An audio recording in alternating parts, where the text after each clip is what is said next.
Hi, I'm Abby Bosco. I'm here with Lacrosse Unlimited, and today I'm giving you 10 tips to help you elevate your game.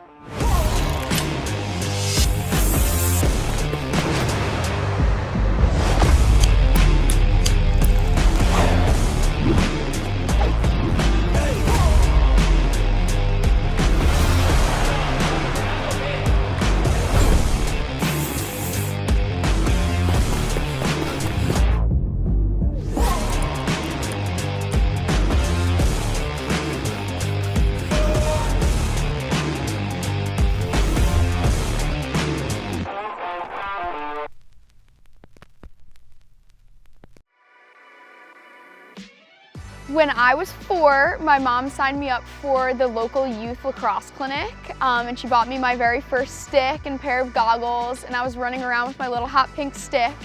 And I think from that point on, I really fell in love with the game. Even, I would come home from a long weekend of tournaments and I would just want to go outside and shoot around more, play on the bounce back more. It started to become something where I just never wanted to put my stick down.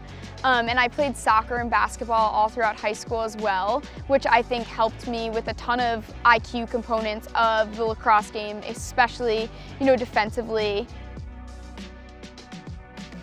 Confidence and composure on the field is so important on all ends of the field, especially as a defender. Obviously, we never want to get scored on or want to get beat, but it does happen. And in those moments, it's super important to have the confidence and composure to be able to rebound from them. So something that I would always use in college and now professionally when I'm playing is if a player gets by me, I kind of think, how did they do that? What move did they make? And my goal for the rest of this game is to not let them score that same way. So make offenses beat your defense in different ways. Don't let them score the same way more than once.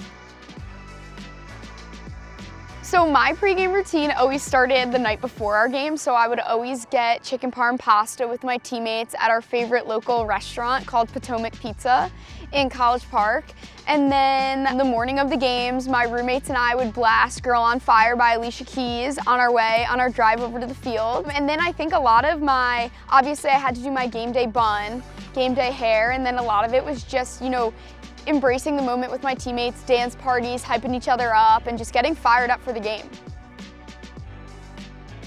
I think a really important component of leadership is learning each one of your teammates, because individually they all might have, different ways of responding to different situations, and learning how they handle situations can be super helpful, especially in the moment on the field. So I think a component and one piece of being a really good leader is truly learning each one of your teammates that you play alongside with, and that really helps kind of keep you guys cohesive in times where on the field where you need to come together and play confidently and click. I think playing at a high level collegiately and professionally, you always feel some sort of pressure, but I think for me, it's been taking a step back and realizing the opportunity and the moment that I have in front of me and how cool it is and how grateful I am to be able to experience this. One thing that my coach at Maryland always told us was kind of like, stay in the present, don't let the moment get bigger than you. So don't let the end result be bigger than the present moment. And I think that that's something that stuck with me this entire time, in times where maybe you do feel the pressure, just staying in the moment, staying present, and realizing what you do have. Balancing school life and athletics can definitely be a challenge at first, but I think it's all about getting in your groove and getting in a rhythm, and you have a group of 34, 40 girls to kind of bounce things off with when you're on a team in college and help each other out. So I think it's just about getting in a rhythm and prioritizing those things, and also embracing each thing when you're in it. So when you're doing schoolwork, you're fully doing your schoolwork, you're fully prioritizing that. When you're at practice, you're fully prioritizing lacrosse, and then also, don't forget to hang out with your friends, be present in the moment, because that kind of ties it all together. The recruiting process can be so difficult and challenging, especially mentally, and I think something that I wish I told my younger self would be to have more fun with it and embrace the process, because you truly will go where you are meant to be. And then I think lastly, just keeping an open mind. You never know when you visit a school that you never knew you would like and you fall in love with and you spend 4 college years there. So just keep an open mind, have fun, embrace it, and try to enjoy the process more than stress about it. Staying motivated in the off season can be really hard, but something that I always like to do is kind of look at that end goal. In college, your goal is to win a national championship. So when you're going to the field, having that on the back of your mind, and then also, when you're home for breaks during college or professionally when you're not with your teammates and you're not training together, it's thinking about them, doing it for them, and just doing it, so that in that moment, the success on the field comes from preparation off the field. And I think going into whether it's a tournament or season or anything, knowing that you put the work in on the front end makes you more confident going into those big games and those big moments, and those are when you don't let those big moments get the best of you, and that's when you perform.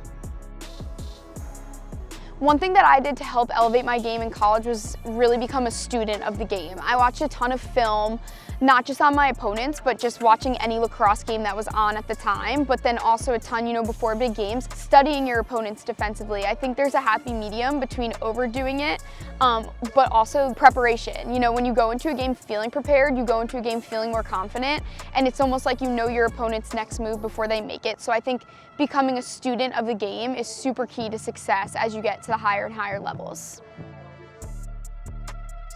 In terms of weight training, I think, a lot of times it's overlooked, but I'm super fortunate that I've been working with the same trainer for 13 years now.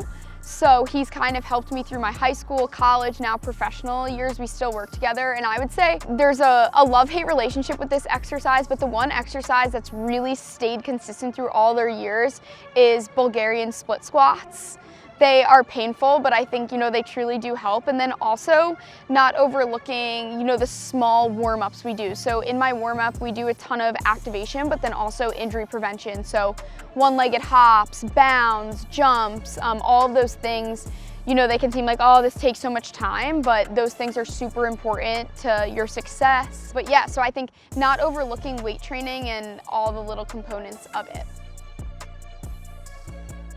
Something that definitely sets players apart on the defensive end is players who are really good at communicating, because a well-oiled defensive machine doesn't go without really good communication and communicators, and you can often tell when there's a lapse on the defensive end that people weren't talking, and a lot of it gets drawn back to this communication factor. So communication on the defensive end might be the single most important thing that you need to be doing, whether you're a defender, a midi. It's essential to the team's success.